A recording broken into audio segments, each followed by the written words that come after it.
All yours, Sudeep. Thank you so much, Suven, for inviting me for this wonderful course. So I'll start with the advantages of iris hooks, and the biggest advantage is that it's extremely cheap, and especially in a center like mine, which has a lot of free patients, it doesn't hurt us to even use it for them. And there's a very short learning curve compared to other devices. It's pretty easy, but that doesn't mean that you don't need practice. It can be used in eyes with shallow ACs, which can be a problem in some of the other intraocular devices like the Mulligan ring, and can be shifted from the pupil to the rhexis margin in case you find that the lens is slightly subluxated. That's a huge advantage. And of course, all of us use it a few times. We can clean it and ETO it. The problems with iris hooks is that you often see sphincter tears, and the pupil looks a little irregular post-operatively. Most patients are not bothered by it, but we are bothered by it. And in atrophic irises, it can cause a very large tears. Also, careful about how you insert it, because you can tear the anterior capsule in shallow ACs, like in phacomorphic glaucomas. It's difficult to use in the presence of small palpebral apertures because the shaft keeps getting pushed into the eye again. And the best thing to do is just cut the hook beyond the silicone bung so the lids don't touch it anymore. The iris tends to be lifted up by the hook, so orientation goes a little bit. And this can be reduced by creating incisions posterior to the limbus. So actually, I go a little scleral for all these to reduce the anterior movement of the iris. And applying a hook posterior to the phaco wound, I use a diamond or a rhomboid combo, but sometimes you can use 5 hooks to prevent the iris from coming in front of your phaco tip. So this is again a surgery which I happened to do a few days back. TRAB had already been done elsewhere, and it was a free patient. So actually, he hadn't paid for a phaco. Normally, we would do an SICS, but there's no way I'll do an SICS in this case. So you see, I'm making all the wounds at once without having put in viscoelastic either. So my side ports, my all the entries for the iris hooks are all done. And this wound is just in front of one of the entries. So I'm separating the posterior synechiae now with my Sinskey.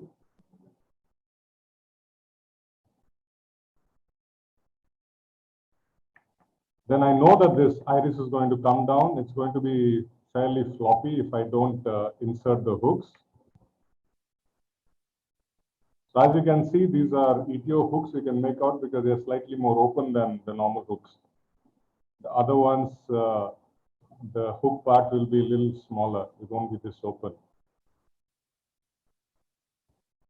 So in all hooks where you insert it, you have to be careful that you don't point the hook completely posterior. Keep it slightly sideways, especially when you're using a reused hook. So you see that I'm not pointing it completely down. It's slightly sideways and down.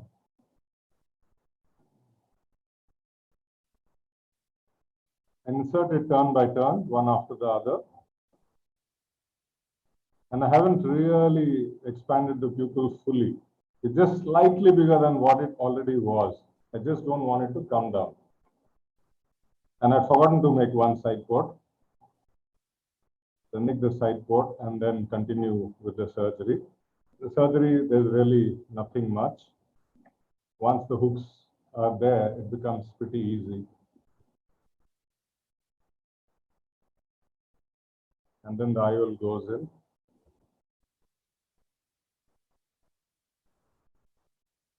And I have a way of removing, insert the IOL under irrigation and actually remove the hooks also under irrigation. Keep the running irrigation on. Disengage the hooks, turn it over the cornea and it will automatically come out. So just rotate it over the cornea and the hooks will come out. Don't try to just pull it out because sometimes the iris will also come out along with it. Very easy. Just rotate it over the cornea and it's out. So coming to the next one, this I'm showing because this is a very rigid, very atrophic. So see what happens when I insert the last hook. The iris just tears, and I have to expand the pupil very much in this because it's an SICS. The only reason I'm showing this is, I know Minu is talking about SICS in small pupils. That's it's pretty atraumatic, the surgery. When the nucleus comes out, it's not actually held by the pupil at all. It comes through the pupil very well.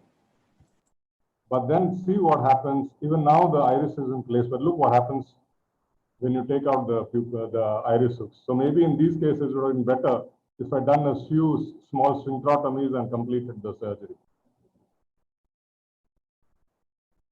This was a complicated cataract with a pupillary membrane. So these, you can't really use any device to remove the pupillary membrane, but you have to be careful that you don't damage the anterior capsule.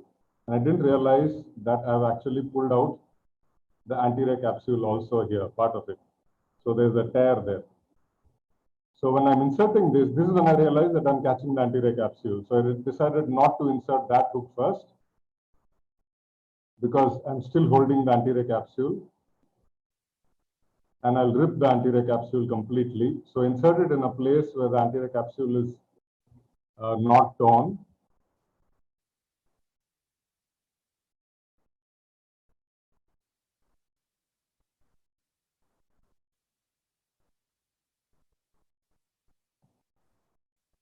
So you can see the intact anterior capsule on this side. And now that I have some intact anterior capsule here, I can go to one side and retract it. And then it's already torn. So I have to start from the place where it's torn and go ahead and complete a rhexis. So it's eccentric, but my rhexis is complete. So this is something that you have to be very careful with.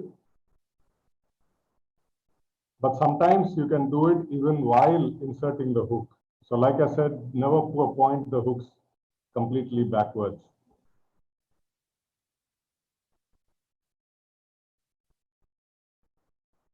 Coming to the next one, this I'm showing as to how I basically make the opening. So this is my side port, first wound, this is the hooks, second wound, this is the third wound for the hooks again, fourth, fifth is again for the side port, and this is another, so 4 and then 2 more, so 6 wounds I make in all, and it's exactly, the last one is exactly in front or slightly to the side of the main wound. And while removing it, just watch the motion, disengage it from the iris, turn the hook upwards,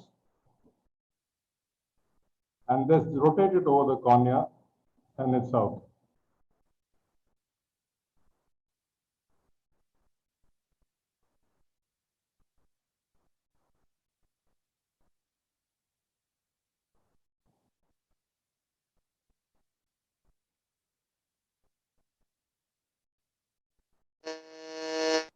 So take-home points, one of the oldest pupil dilating devices is the iris hook, and it's still extremely useful.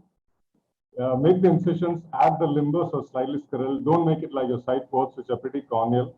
Keep the hooks pointing down but slightly sideways to prevent anterior capsule damage. And reuse hooks are more open and more likely to cause capsule damage. You have to be more careful with them. And do not expand the pupil beyond 5.56 millimeters to minimize sphincter damage. Thank you so much, Suven.